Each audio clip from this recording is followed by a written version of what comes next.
So thank you very much for joining us for the Gita Sandesh sessions.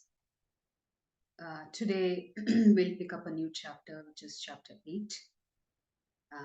But let's look at what we covered um, in relation to chapter 7 on Sunday.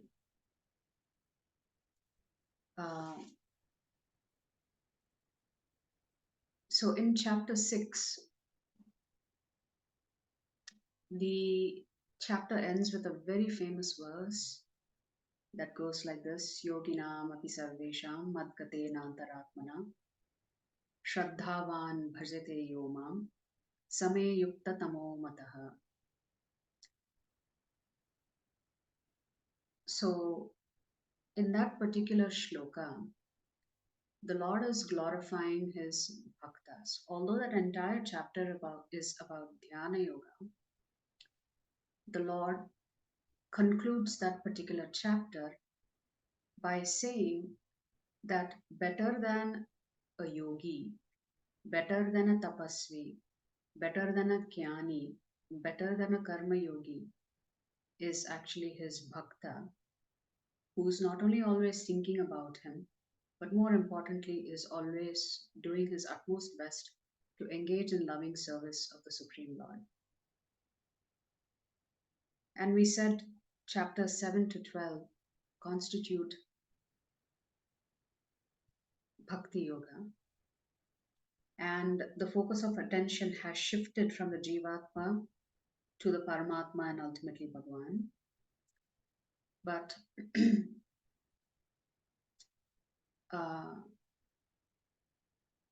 even though the focus has shifted from Jivatma to Paramatma, the Paramatma, as he is speaking here as Lord Krishna,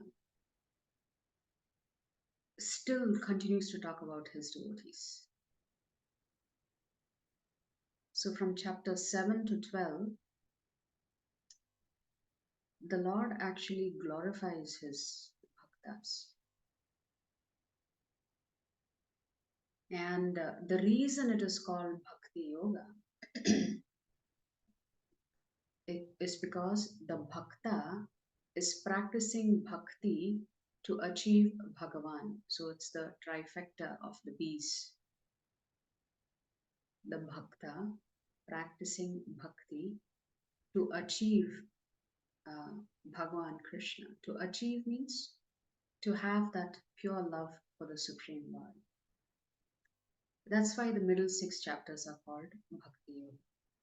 I mean, bhakti must be extremely important to the Lord that he spends so many verses on it in comparison to Jnana Yoga or Dhyana Yoga or even Karma Yoga. The Lord spends a significant amount of time glorifying bhakti. And when you glorify bhakti, because bhakti is being performed by the bhakta himself, the Lord automatically glorifies the bhakta. So even though we said the middle 6 chapters, the attention is shifting away from the Jivatma and focuses on the Paramatma, the Lord is so exquisitely merciful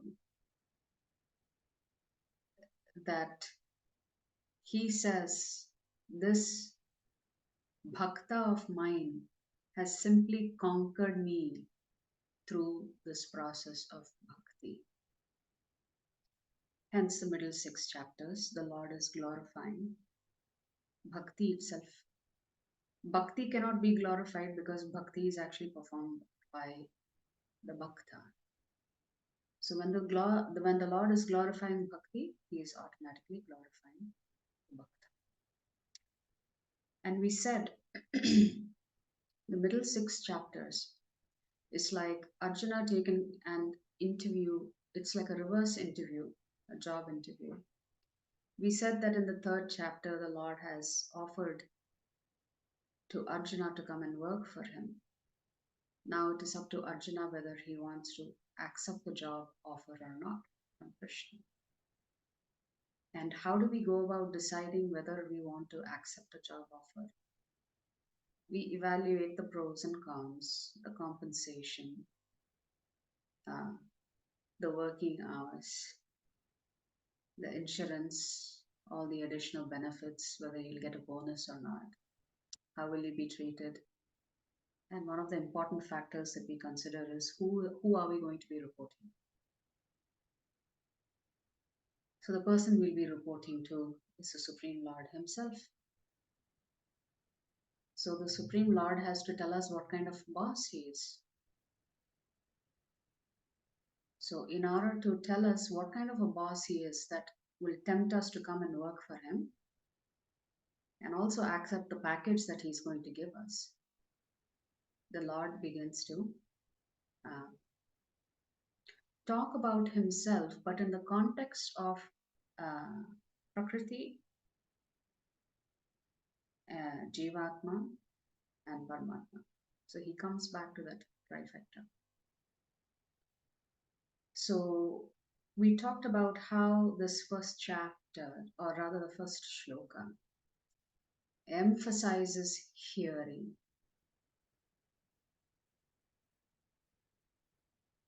That without hearing, we really cannot make any advancement on the path of bhakti.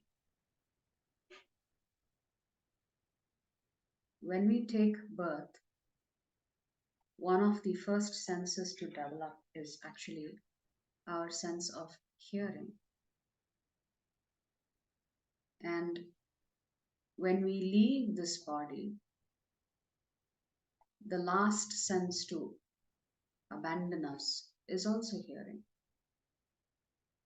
So the Lord talks about in the first shloka, he uses the word tat shrinu. Shrinu means to hear.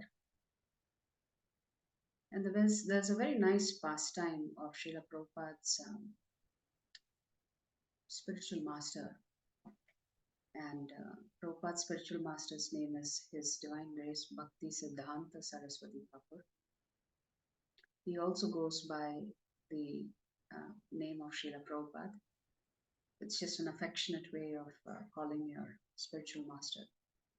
So one day, Bhaktisiddhanta Swami Srila Prabhupada is giving a class in the temple. And he's known as the Simha Guru or Lion Guru, fearless in speaking the truth. He does not hold anything back. You know, some preachers will sugarcoat and honeycoat everything so that it is easy to digest for the person listening to the pravachan.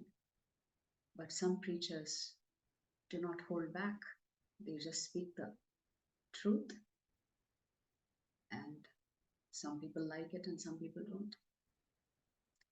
So a gentleman walks into the temple while the Srimad Bhagavatam class was going on. And typically, what do we do in India when we come in front of the deities? At least in South India, I have observed. People will stand in front of the deities for a little while. They'll put a little money in the hundi and they may circumambulate and walk out. So this is what this particular person who was visiting the temple did. Bhagavatam class was going on. So this person decided, I will not sit down and hear the Bhagavatam class. I will take darshan of the deities. After all, I've only come to see the deities and nothing else.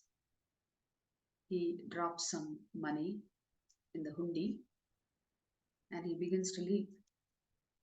And Srila Prabhupada, Bhaktisiddhanta Prabhupada, he calls out to him and tells him, do not think you can see Krishna with your eyes. Do not think you can see Krishna with your eyes.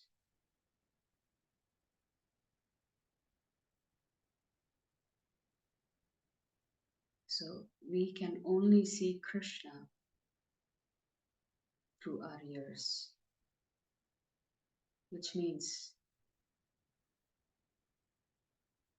Srila Bhaktisiddhanta Swami Srila Prabhupada was saying that this gentleman would benefit if he actually sat down and heard the philosophy.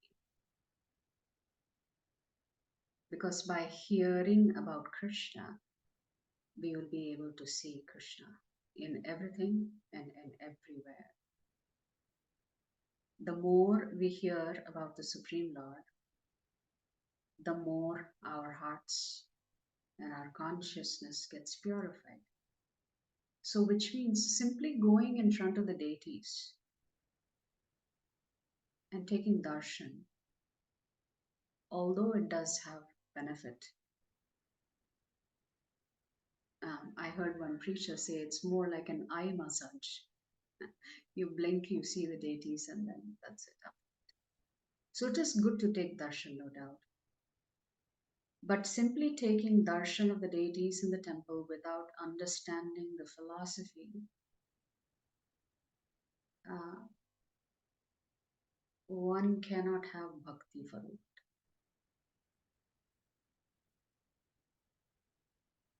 So without hearing, you cannot understand. To hear also means to concentrate. As you can tell from the count of the number of devotees here, it's very hard to be committed to an 18-day session. So initially there is a lot of um, attraction to coming for Bhagavad Gita class. But to be able to sustain that kind of hearing uh, requires significant effort and significant interest. So essentially, the Lord is saying those who do not hear about Him properly, they are worshipping Him in the wrong way. So many times in the Bhagavad Gita, the Lord will instruct Arjuna to hear carefully. To hear carefully, which means to be attentive. When Guru is speaking, you have to be attentive. You cannot be distracted. You cannot be multitasking. That's just a waste of time then. So this particular chapter, it begins with the Lord describing the material and spiritual dimensions of his energies. And one of the beautiful analogies that Krishna uses is how everything is sustained by him. And he uses the analogy of pearls being strung together on a piece of thread, which means all of the energies that Krishna is talking about actually rest on him. There is a slide which we saw yesterday that said, um,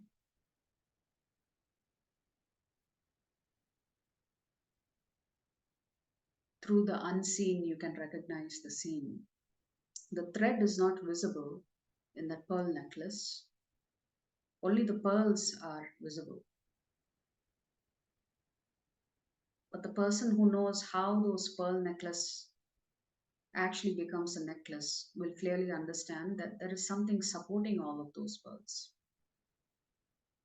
Which means all of these pearls, all of these energies, all of these Shakti potencies originate from the Lord and rest in Him. So, in that process, the entire creation begins, is maintained, and is dissolved by the Supreme Lord.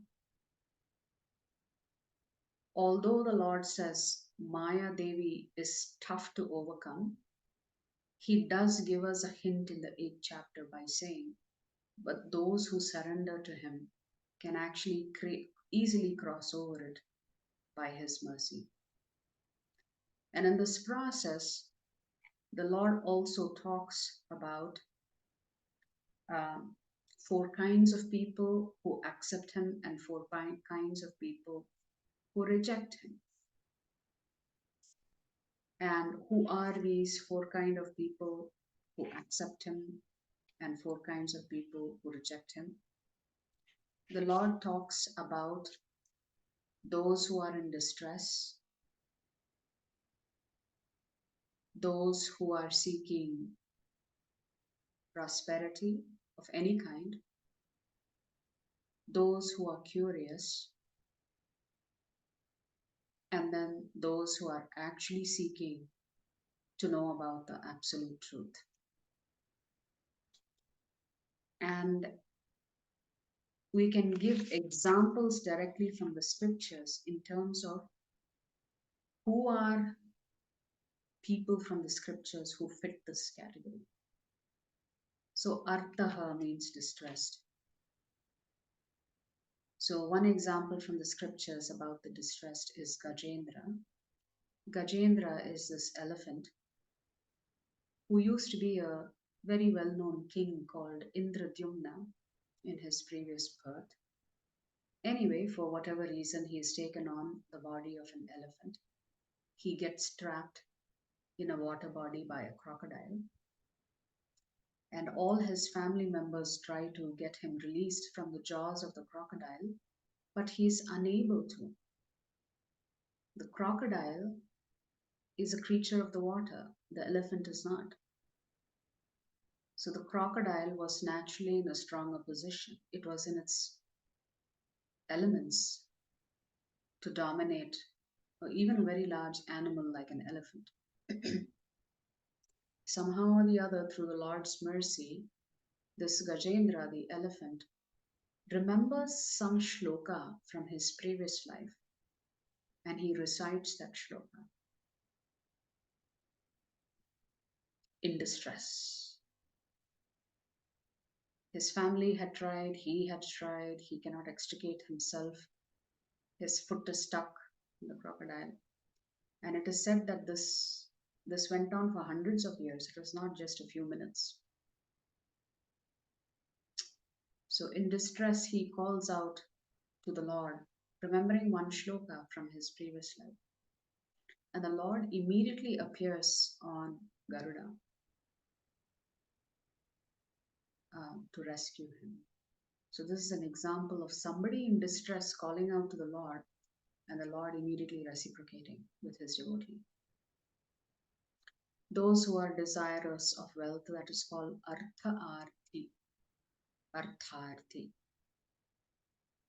And the example from Srimad Bhagavatam is Dhruva Maharaj. So Dhruva Maharaj was rejected by his stepmother, and at the instigation of his stepmother, also by his own father. And he's so upset at the fact that he could not sit on the lap of his father. He goes and protests to his mother, Suniti. I think it is Suniti, yeah. And she tells him that, he should not get upset like this. He should not be angry like this. Rather, he should accept that this is also a mercy of the Lord. And he says, what Lord? I want to know who's this Lord, and I want to know exactly why this happened. And he makes a promise to himself. He's just 6 years old. He makes a promise to himself that he will get a better and bigger kingdom than his father, than his grandfather, and than his great grandfather. His great grandfather is actually Lord Brahma. So he goes in search of the Lord into the forests, and Narada Muni comes to test him to see how serious he is. So he tries to coax him to go back home. He's too young to go in search of the Lord, that this is not the appropriate age, that his father is worried about him, and therefore he should go back. And Dhruva rejects this offer of Narada Muni. And Narada Muni, being very pleased, gives him a mantra to chant. And then Dhruva starts chanting this mantra. And after 6 months of severe austerity, the Lord appears before him. When he opens his eyes and sees the beautiful form of the Lord, Lord Vishnu, Lord Narayana,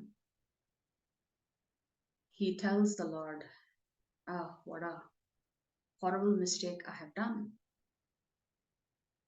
I was seeking a greater kingdom than my father and my grandfather and my great grandfather. I wish I had not done that because you are the best outcome that I could get. I should have asked for you. I don't know why I had this desire for the kingdom. So Dhruva talks about how all of the material desire that he had to become better than his father and prove him wrong, etc., were all material desires. They were all like broken pieces of glasses when he had the diamond right there in front of him in the form of the Lord.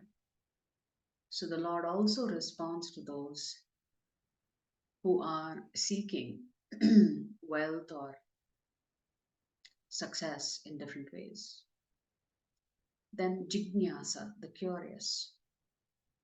So Suta Goswami hears the Srimad Bhagavatam over the 7 days when Shukadev Goswami is speaking Bhagavad Gita about the Supreme Lord and his various incarnations to Parikshit Maharaj because Parikshit just has 7 days to live. So in that audience is another sage called Suta Goswami, the son of Romaharsha. Romaharsha, who was killed by Lord Balaram. So the Suta Goswami hears the Bhagavatam and he comes to the Naimisharanya forests where the sages are preparing for a grand yajna because they know that Kali Yuga has begun. They are worried about the condition of the Jivatmas in Kali Yuga. And at that time, Suta Goswami begins to narrate the Srimad Bhagavatam that he had heard Shukadev Goswami narrating to Parikshit Maharaj. So the sages are at Naimisharanya were curious. We heard that you were in that audience listening to the Bhagavatam. And then they pose 6 questions to Suta Goswami about their deep anxiety, concern, and worry for the Kali Yuga Jivatmas. And they wanted to know, is there any way out for the Kali Yuga people? Because they are going to be so downfallen. They are going to be lacking in intelligence, lacking in memory power, lacking in long life, lacking in good health.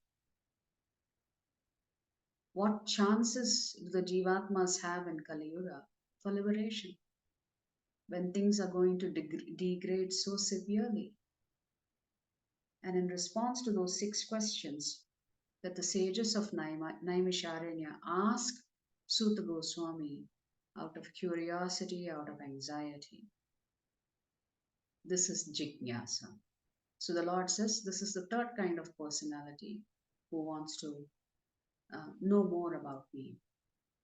And then the Lord concludes with Jnani. Jnani is one who is actually in search of the absolute truth. Um, so he is genuinely looking to learn about the Supreme Lord. And such a Jnani, an example of it from Srimad Bhagavatam, is the Sanatkumaras. When they visit the Vaikuntha planets, they are blocked from entering by Jaya and Vijaya, the Dwarpals. And they actually believe in the impersonal aspect of the Lord. But as they are standing outside the Vaikuntha doors, they can actually smell the tulsi leaves on the lotus feet of the Lord. And just the smell alone puts them on the path of bhakti.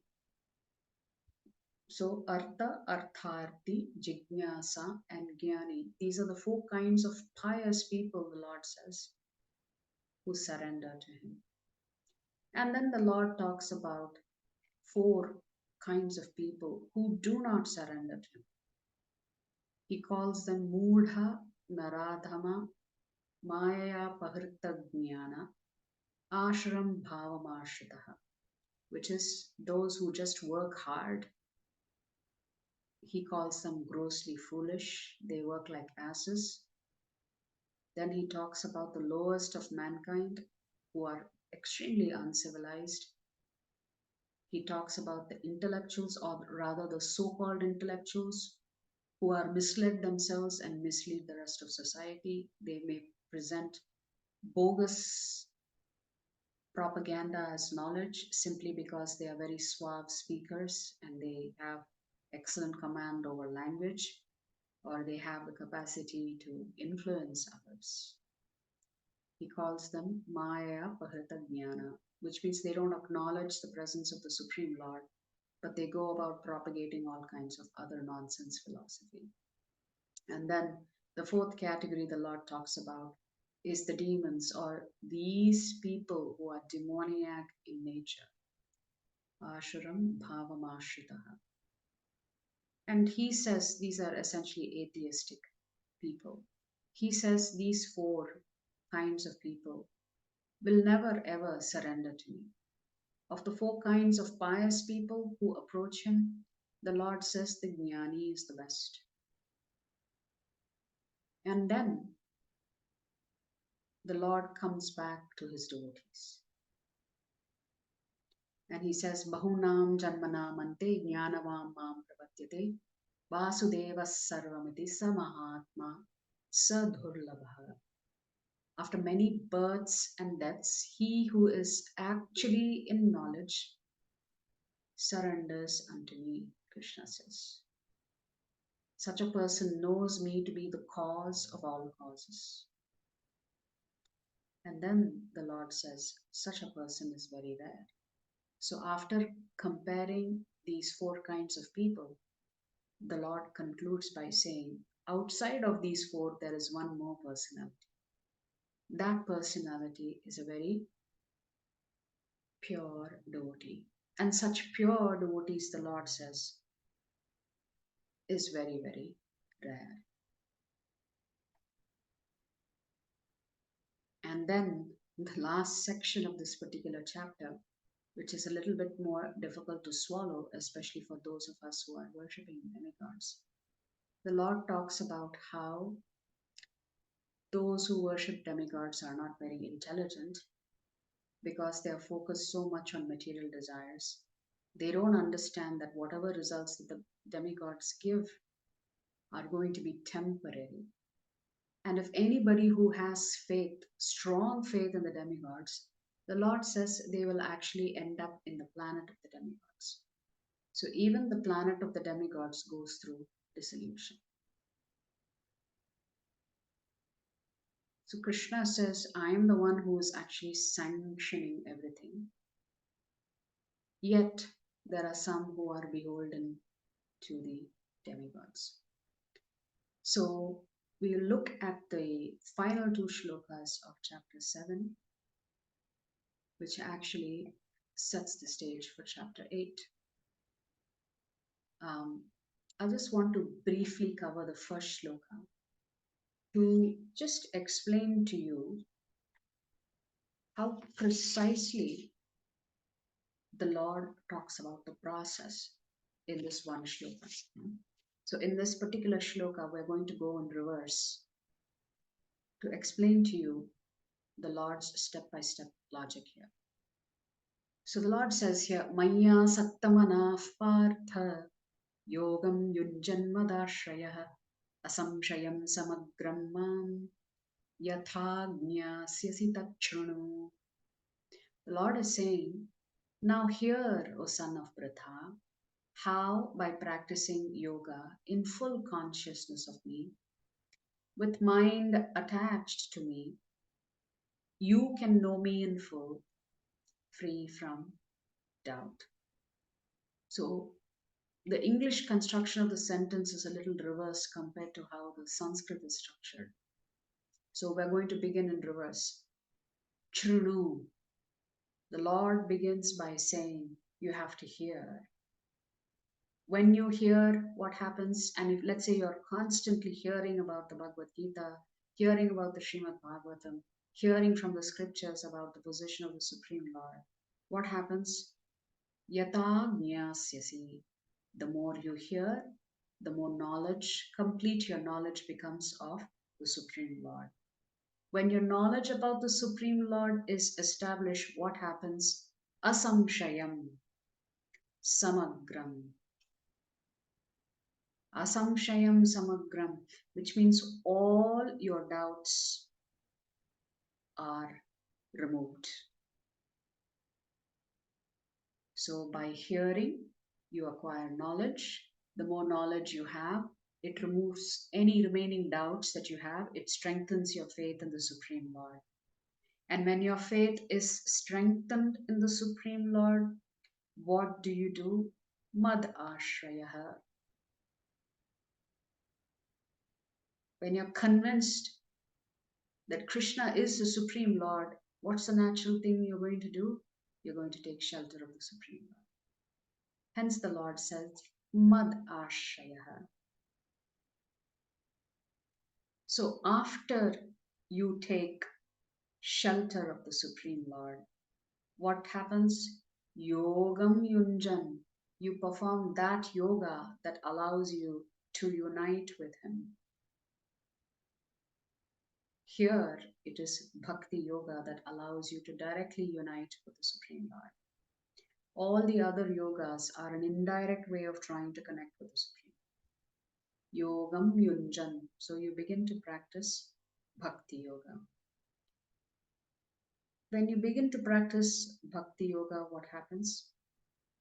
Maya Sattamana Partha. Then you are able to think about Krishna all the time. That's what Krishna wants you to do. He wants you to think about Him all the time. And this way, the mind becomes completely attached to Krishna. So the shloka is hear first. The more you hear, the more you acquire this knowledge about the Supreme Lord. The more you have this knowledge, your doubts are removed. And when your doubts are removed, you will unhesitatingly take shelter of the Lord. And when you take shelter of the Lord, you will begin to express your love and devotion to the Lord by practicing bhakti, loving devotional service of the Lord.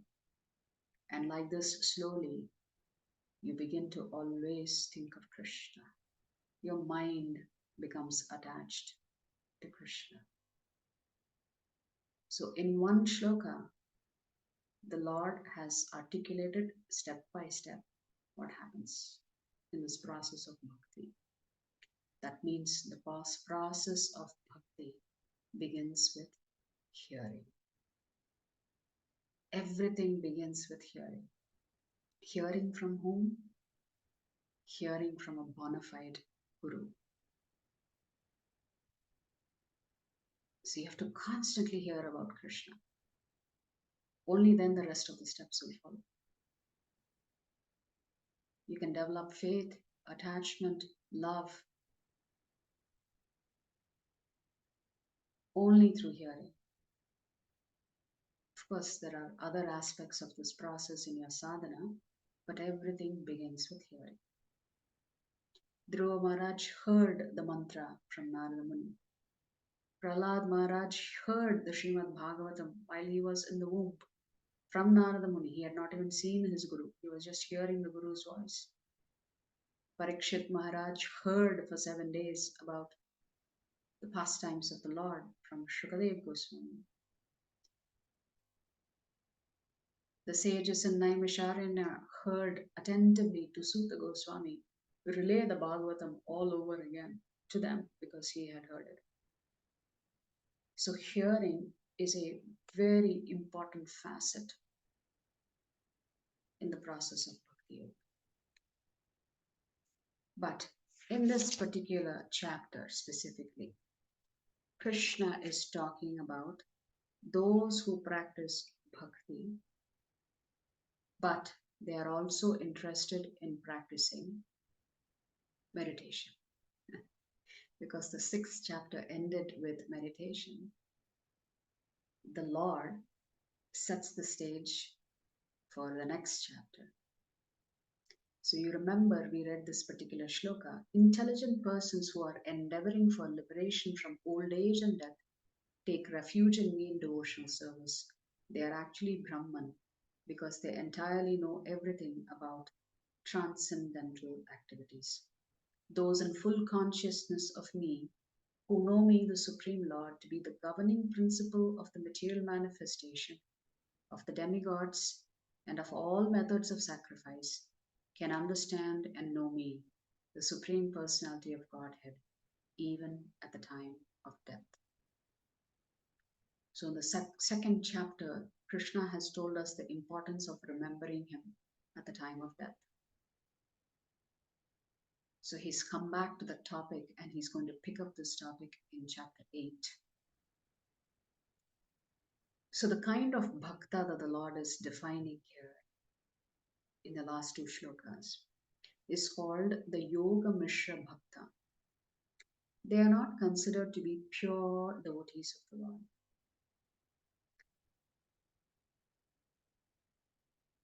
But at the same time, they don't fall into those four categories of pious people that the Lord has defined, which is the distressed, those desiring wealth or prosperity, the inquisitive, and the jnani. So he's going to talk about those who are practicing what is called mixed bhakti. A little bit of dhyana yoga, a little bit of bhakti yoga. They are not fully crossed over onto the bhakti yoga side. So we said in the last shloka, the Lord establishes himself as the supreme boss. We said during a job interview, you may also want to ask questions about who's your boss, what's his role, what's his span of control. Is he a powerful man within the organization? How senior he is, etc. Well, the Lord is saying here in this last shloka, there is nobody more senior than him, anywhere, in the material world or in the spiritual world. So he uses three terms, Adi Bhuta, Adi Dhaiva, and Adi Yajna. And in these three terms, he has established himself as a Supreme Lord. He's calling himself as the Lord of Prakriti, he's calling himself the Lord of Daiva, and he's calling himself the Lord of all Yajnas. Having heard this last shloka, Arjuna is going to ask 8 questions, one after the other, in chapter 8. Arjuna is seeking clarity on some of the phrases that the Lord has used so far. So, this chapter begins with 8 questions asked by Arjuna to start the 8th chapter. So, Arjuna inquires, O my Lord, O Supreme Person, what is Brahman? What is the self? What are fruitive activities? What is this material manifestation? And what are the demigods? Please explain this to me. Who is the Lord of sacrifice? And how does he live in the body, O Madhusudana? And how can those engaged in devotional service know you at the time of death? So, all these 8 questions are pertaining to the last 2 shlokas that the Lord has talked about in chapter 7. So, that sets the stage for us to look at chapter 8. So, chapter 8, the title of chapter 8 is Akshara Brahma Yoga. Akshara means the Supreme Lord, one aspect of the Supreme Lord. You could say it's the opulence of the Supreme Lord. So, the single word summary for chapter 7 was who's the boss? The boss has been defined. We get to know the boss a little bit better. In today's chapter, Krishna is going to give you an insurance policy as part of the job benefit. What is the insurance policy? The only thing you have to do is remember Krishna at the time of death and you're gone. You're gone back to home. You don't have to do anything more. You don't have to practice dhyana yoga, jnana yoga. You don't even have to come back and take birth. The Lord says, if you can remember me at the time of death, I am giving you a guarantee that you'll come back to me right away. Not sometime in the future. Sometimes when the Lord speaks, He talks about, will certainly come back to me in the future. No, in this particular chapter, the Lord emphatically states that if you think of me at the time of death, immediately I'll take you back. So, this is the spiritual insurance policy that the Lord is giving us. But how can we remember Him at the time of death when we can't even spend time remembering Him in our waking hours? So, unless we practice remembering the Supreme Lord every day, what are the chances that at the time of death we're going to remember Him? So, that is why Arjuna is anxiously asking that question.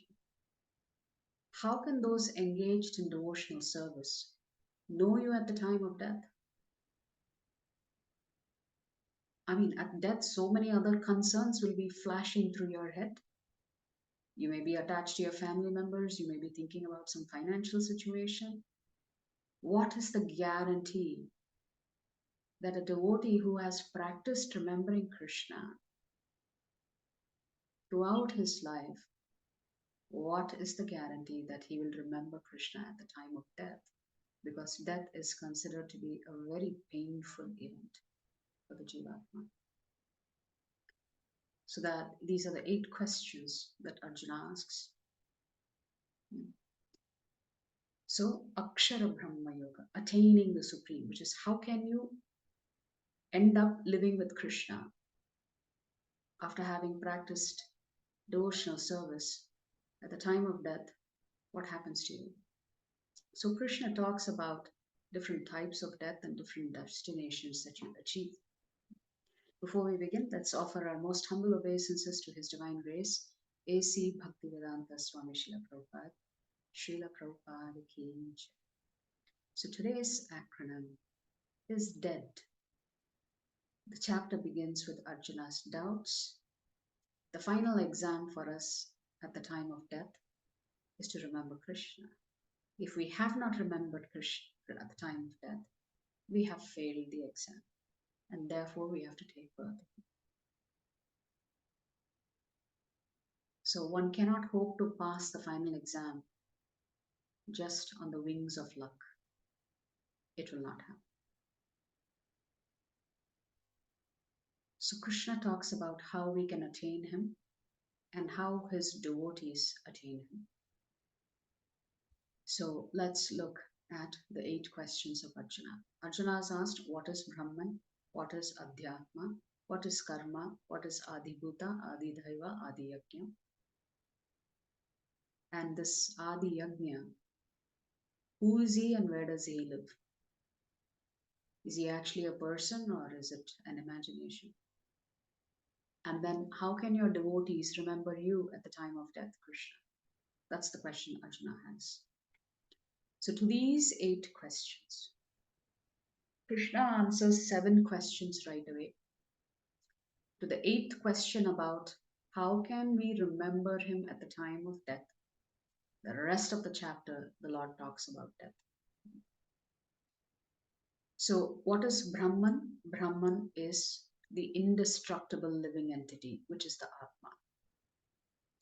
What is Adhyatma? Which is the living entity's natural inclination to serve. All of us live to serve. If we didn't like the idea of serving, we would not get married because marriage means a lot of responsibility. Marriage means selfless service to one another, to one's family, to one's extended family. So, this nature of serving another is unique in the Jivatma. It comes naturally to him. Why does this service come naturally to us? Because when we were in the spiritual world, we were naturally serving Krishna. But when we step out of the spiritual world into this material world, instead of serving Krishna, we begin to serve ourselves because we think we are the controller, we are God, we are this, we are that, we are all these things. So the service attitude will always be there with the Jivatma. It will never be separated from. The only question is, are we serving God or are we serving ourselves? Or some people say they are serving society for greater good. Whatever it is, even if you're serving society, you're not serving God. What is karma? Arjuna asks. The reactions that force the living entity to take a material body in this world. That is the Lord's response. Which means anything that you have deposited that causes you to take on another body is karma. What is this Adhibhuta? It's Prakriti. It's always changing. It's going through the cycle of creation, maintenance, dissolution. This is the nature of Adhibhuta. Okay, then what is the Adi Daiva?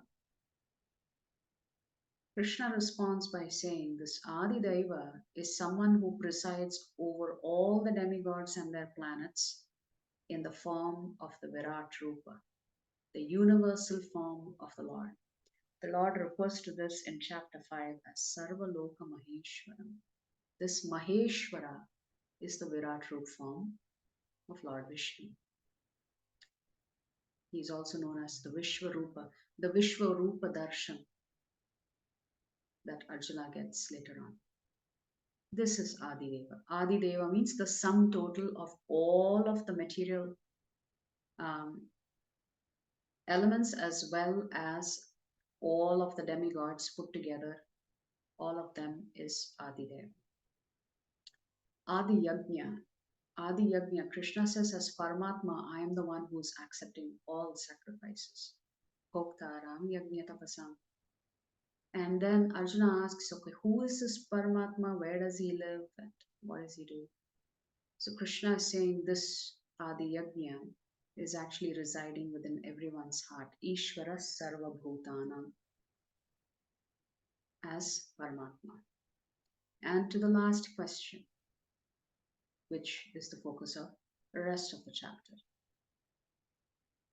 So the main subject for chapter 8 is death, which is how can we guarantee ourselves to go back to the spiritual world at the time of death.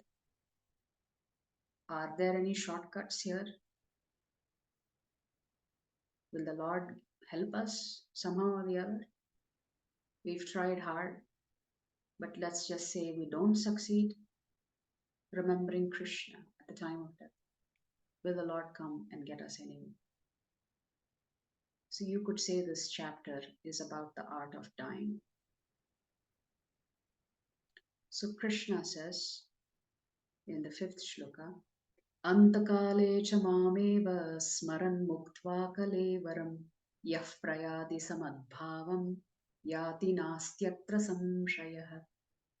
And whoever at the end of his life quits his body remembering me alone.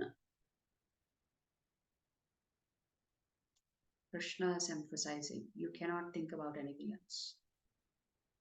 He wants you to think only about him.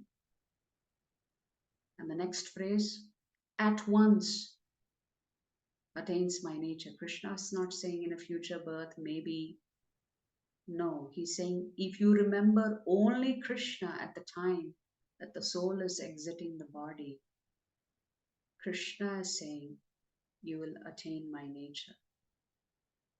And as if to double, triple emphasize the next sentence, the Lord says, of this there is no doubt. So this 8.5 is the insurance policy for us. If all else fails, we have to remember Krishna at the time of death. And then that's our policy to enter the spiritual world. But it's not that easy to remember Krishna. We have a hard time remembering him during happy times. the time of death, what's the guarantee that we're going to think about it? So, if death is the final exam and your exam is never ever announced, you don't know what date it is going to come, then that means you must be prepared for it anytime and all the time. So, which means your entire life, we are actually preparing for our death. We don't know when it is going to happen. It's going to come as a surprise. It will be an unannounced exam. And are you going to pass? This is the conundrum for a Jivatma. The Lord is giving a very nice insurance policy, but then He expects you to be prepared all the time. Which means to those people who ask a question, why should I read the Bhagavad Gita when I'm so young? Why should I read the Bhagavad Gita when I have a young family? This is supposed to be a book for people who are retired. The answer is here in this shloka. Because there is no guarantee when any one of us is going to die. Therefore, our entire life, right from the age of 5 onwards, preferably from the womb itself, we should be preparing for this final exam. How do we go about doing that? And when do we start? Well, we should start now that you've heard what Krishna is saying. And if you've not been convinced for the first 7 chapters, then hopefully this 8th chapter will convince you that it's an emergency for you. It's an emergency for me. I cannot afford to waste any more time. I have to do it now. This is top priority. Everything else is secondary in life. So if we think like that, it's very difficult to think like that. If we think we are in an emergency situation, we are in the ICU right now, we are hooked up to drips, not physically, I'm talking metaphorically.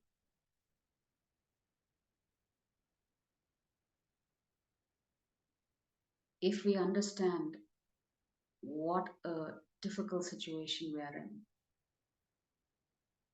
this material cosmos is like that intensive care unit. We need to get out of here. So there's no need to waste time wondering, are you really in ICU or you're in some other ward? No, all of us are in ICU only. We need to get out. Therefore, we have to start now. How do you do this? Well, we have to practice chanting, abhyasa.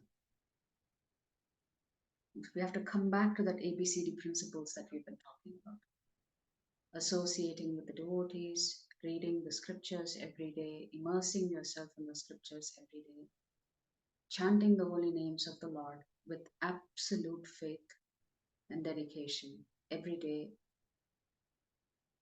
and then do deity worship and change your diet.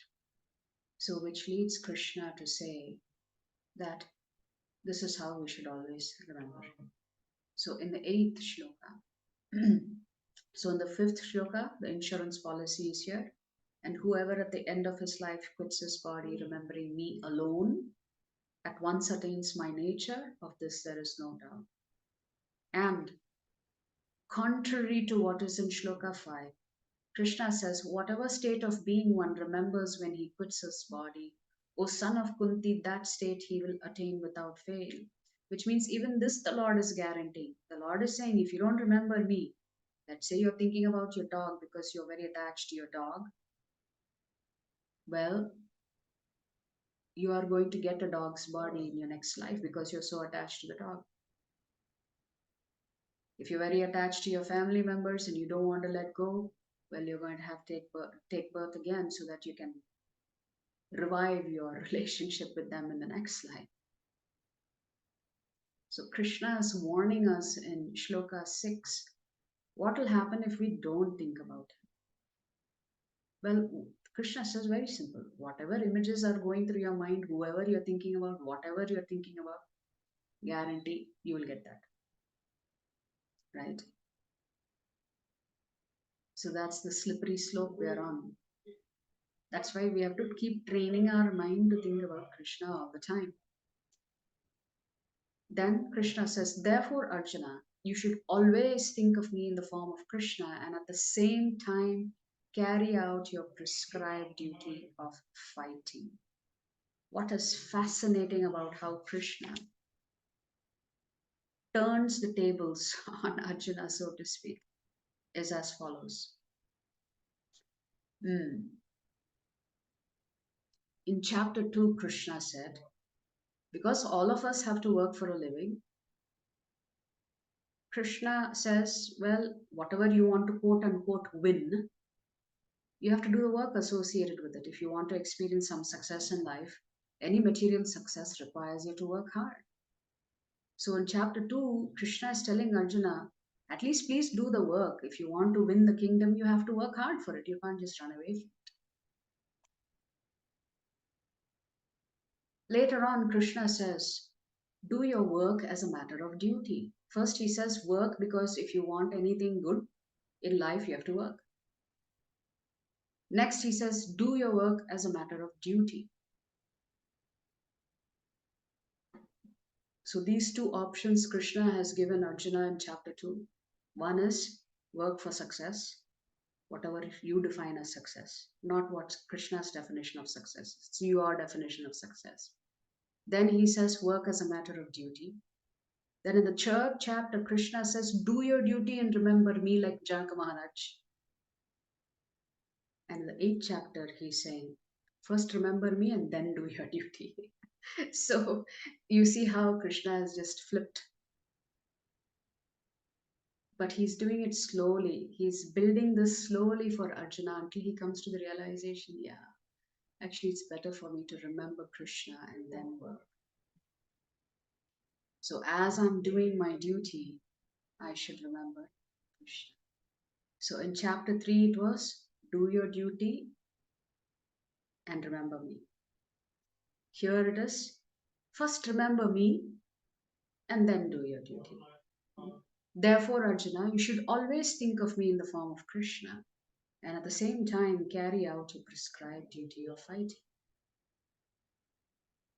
So as you're thinking about me, you should perform your duty of fighting. With your activities dedicated to me and your mind and intelligence fixed on me, you will attain me without doubt. So Krishna is practically telling you, everything you do, it should be dedicated to him. Your mind, your intelligence, your body, everything should be for Krishna, should be in the service of Krishna. He who meditates on me as the Supreme Personality of Godhead, his mind constantly engaged in remembering me, undeviated from the path, he, O Partha, is sure to reach me.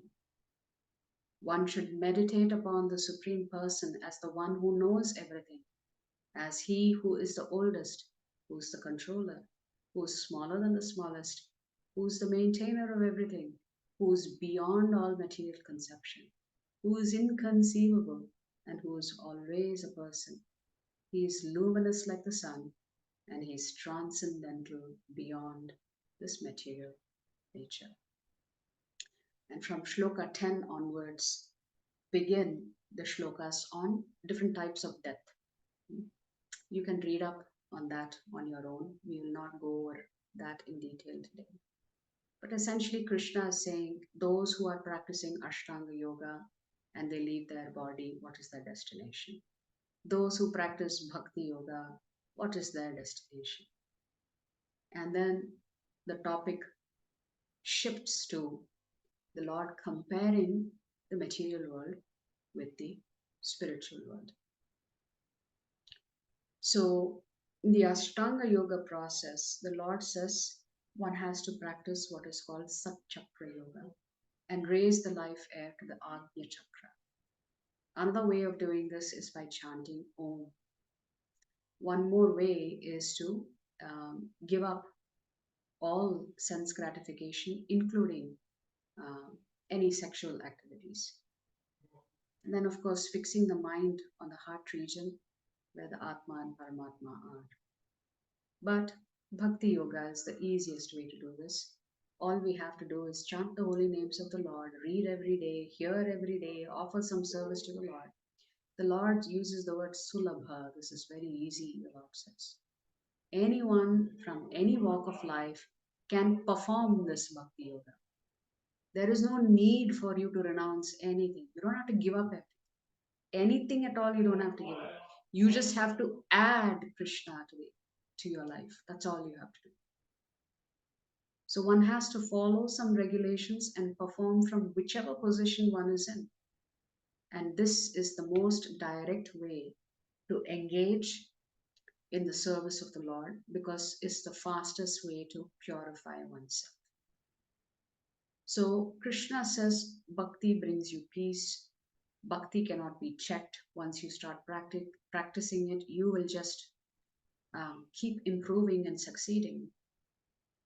And your consciousness will constantly be purified. Bhakti has no pre-qualifications necessary. Anybody can practice Bhakti Yoga. Anybody. No restrictions. None whatsoever. Bhakti also liberates us. Most importantly, the Bhakta purchases Krishna for the price of Bhakti. So if you're greedy for Krishna, Krishna says he can be easily purchased through loving service. So the difference is that the karmi is always chasing things. He wants to gratify his own senses. What does a jnani want? The jnani realizes, well, everything is a waste of time in this material cosmos. I just want to be away from all this nonsense. And therefore, he is seeking an end to materialism. And he wants to become one with the Supreme Lord. So he wants to enter the Brahma Jyoti.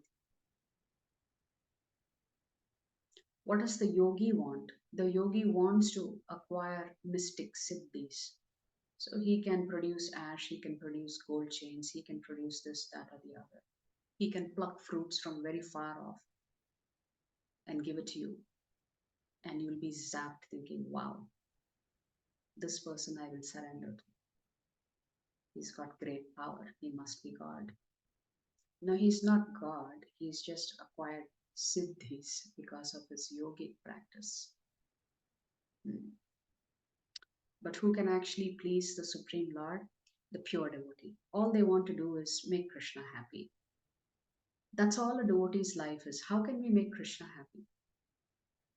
We don't think about anything else. We don't think, oh, if I do this, will there be this karma or that karma? This will happen or that will happen. We don't care. We just want to satisfy and please Krishna from whatever situation we are in life and whatever capabilities we have. So we don't think we are great people who are doing great things. We are just eager to love and please Krishna. And it is that eagerness that the Lord will reciprocate with. So the question may come, why should I escape this place at all? And in that context, the Lord talks about the material world and the difficulties of the material world, and then he will contrast it to the spiritual world, which is his abode. So Krishna says, from the highest planet in the material world down to the lowest, all are places of misery, wherein repeated birth and death take place. But one who attains to my abode, O son of Kunti, never takes birth again. So Krishna is saying, once you come back to me, you need not be afraid. You'll never be separated from me again, Krishna says. So you don't have to worry about being separated from Krishna again. Once you go back to him, you go back to him for good. After attaining me, the great souls who are yogis in devotion never return to this temporary world, which is full of miseries because they have attained the highest perfection. So Krishna says, one is this material cosmos. I've designed it in such a way where you are going to experience nothing but distress. So even getting crores of rupees is also distressful, except not many of us think that way. We think, oh, that's perfect. I have so much money. I can do so many things. I can buy people. I can buy things. I'm the god. So one is that this place is impermanent. The other is that it is a miserable place. Why has Krishna created such a place? It's meant for us to reform ourselves. It's a little bit of a punishment for being disobedient to Krishna's um, universal laws. So, just like there are criminal elements in society, and to reform them, we have to put them in jail, and therefore we have to create a separate place to house them. Just like society forces the good people to create specific places for the so called bad people. Similarly, Krishna has created this material cosmos to handle the people who have violated the supreme law. So, what is our punishment? Our punishment innately is a cycle of birth, death, old age, and disease. And in this jail, who is the jail keeper? It is Parvati Devi, it is Durga Devi. The word Durga means fortress. So she's the one protecting this fort, making sure we don't escape unless we have reformed. So until then, we have to stay in jail. Jail here means this process of birth, death, old age, and disease. So the first thing that happens to a prisoner, change of clothes. You can't wear your civilian clothes and live happily in jail. Jail means restrictions. So, similarly, from the spiritual world, when we enter into the material world, restrictions, change in clothes. Except here, the Lord has given us 84 lakh different types of clothes to choose from based on whatever desires that we have. But then, this is such a beautifully constructed prison. It doesn't have walls. So, what is keeping us here? The three gunas is keeping us here. It is binding us to this place. So even Sattva is binding you to birth and death. Sattva doesn't mean you automatically get liberation. It provides a good springboard for practicing and getting to the path of self-realization. But Sattva is so dangerous that you become used to it and therefore you don't go beyond it. You become used to being happy and comfortable. Of course, passion and ignorance are difficult gunas to be under the influence of because they take you further away from Krishna. The nature of the spiritual world. So, after talking about the material world being temporary and a place of misery, the Lord now gives Arjuna a brief vision of what the spiritual world is. The Lord is talking about, we'll come back to my abode. Okay, what is your abode, Krishna? Can you describe that? So, Krishna says, my abode, it is eternal, it is infallible, it's a place of unlimited bliss. Whatever spiritual desire you have there, it'll get fulfilled. It's a very attractive place. It has always existed, which means it's not something that goes through the process of creation, maintenance, and destruction. It will always be there permanently. Eternally, it will be there. And that's the final destination for the Jivatmas.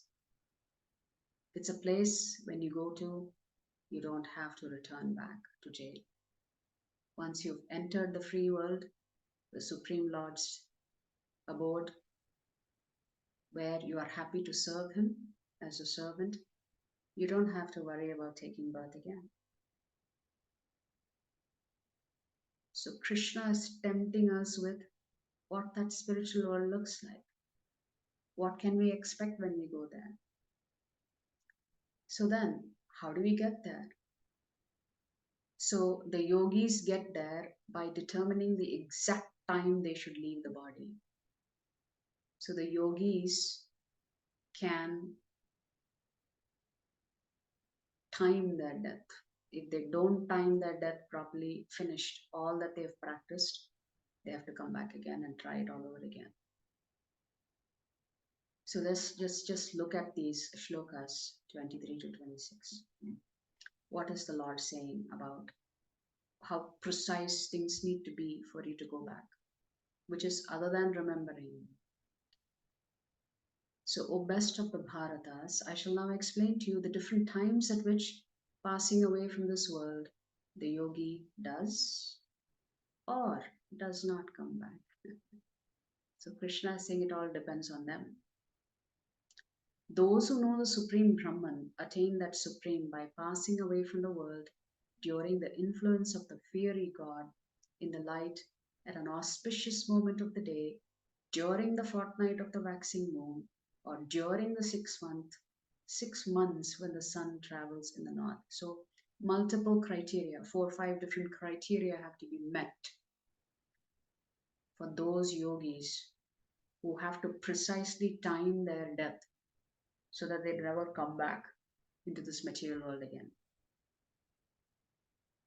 Well, what happens if you're a yogi and you just get it wrong on all fronts? What happens to them? The mystic who passes away from this world during the smoke, the night, the fortnight of the waning moon, or the 6 months when the sun passes to the south, reaches the moon planet, but again comes back. In this, but again comes back means again comes back to the material planets for another shot at it. So if the yogi has been practicing all of this for many, many years and perhaps many lifetimes, and he times his death incorrectly, then maximum he will go to the moon planet and come. According to Vedic opinion, there are two ways of passing from this world, one in light and one in darkness. When one passes in light, he does not come back. But when one passes in darkness, he returns. And then to address Arjuna's questions about his devotee, right? Pure devotee. Krishna is answering that question now. Although the devotees know these two paths, O Arjuna, they are never bewildered. They will always be fixed in devotion. A devotee is least bothered about when he is going to die. Do you know why? Because Krishna takes care of the rest of the equation. Our job is to work for Krishna. Our job is to please, satisfy, and make Krishna happy. If Krishna is happy, he will take us back. If Krishna wants us to do something a little bit more on the spiritual path, he will give us another opportunity to do it. So a devotee does not get afraid of what will happen to them at the time of death. Whatever happens, they will accept it as the mercy of God. And this particular chapter concludes with Krishna saying, a person who accepts this path of devotional service is not bereft of the results derived from studying the Vedas, performing sacrifices, undergoing austerities, giving charity, or pursuing philosophical and fruitive activities.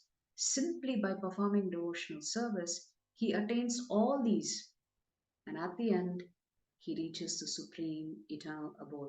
So Krishna is saying, if you are my bhakta, you don't have to study the Vedic scriptures separately. You don't have to perform any severe austerities. You don't have to do any sacrifices because performing bhakti includes all of that already. You get the results of having performed sacrifices, having performed austerities, giving in charity. So Krishna is saying, you just simply become my devotee. I will give you the benefits of as if you have studied the Vedic scriptures. So which means from this particular shloka, it becomes clear to us that bhakti is all encompassing. We don't have to practice Jnana Yoga separately or Dhyana Yoga separately.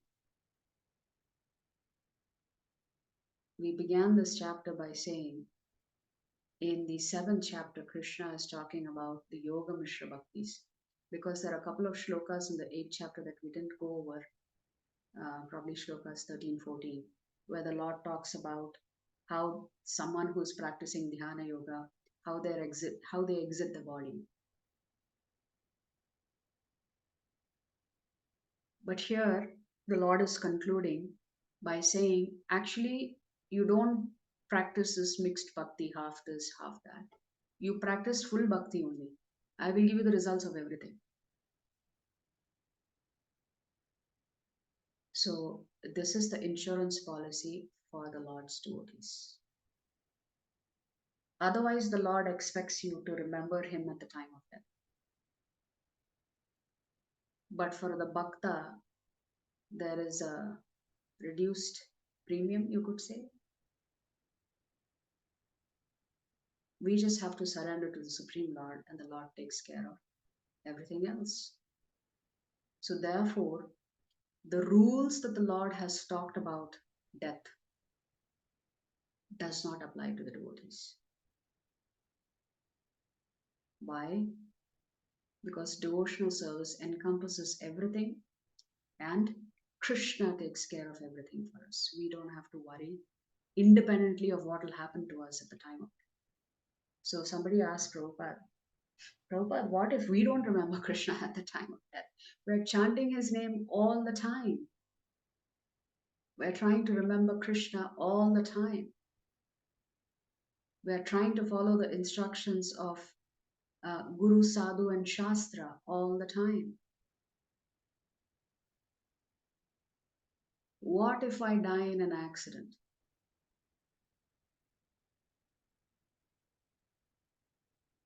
What if I don't have time to prepare for death? Parikshit Maharaj had 7 days to prepare himself. What if one dies suddenly? Can we remember Krishna? So Prabhupada said, if you remembered Krishna all your life, a devotee does not have to worry because Krishna will remember you. At the time that you're leaving your body, Krishna will remember you. So the moral of the story is that we don't have to worry whether we will remember Krishna or not. We have to practice remembering Krishna all the time and leave the rest in the Lord's hands. Because if we've been sincere devotees of the Lord, why would the Lord not come for us? So that's how this particular chapter ends. A very fascinating chapter. Chapter 8. You can certainly read up the shlokas. And tomorrow we will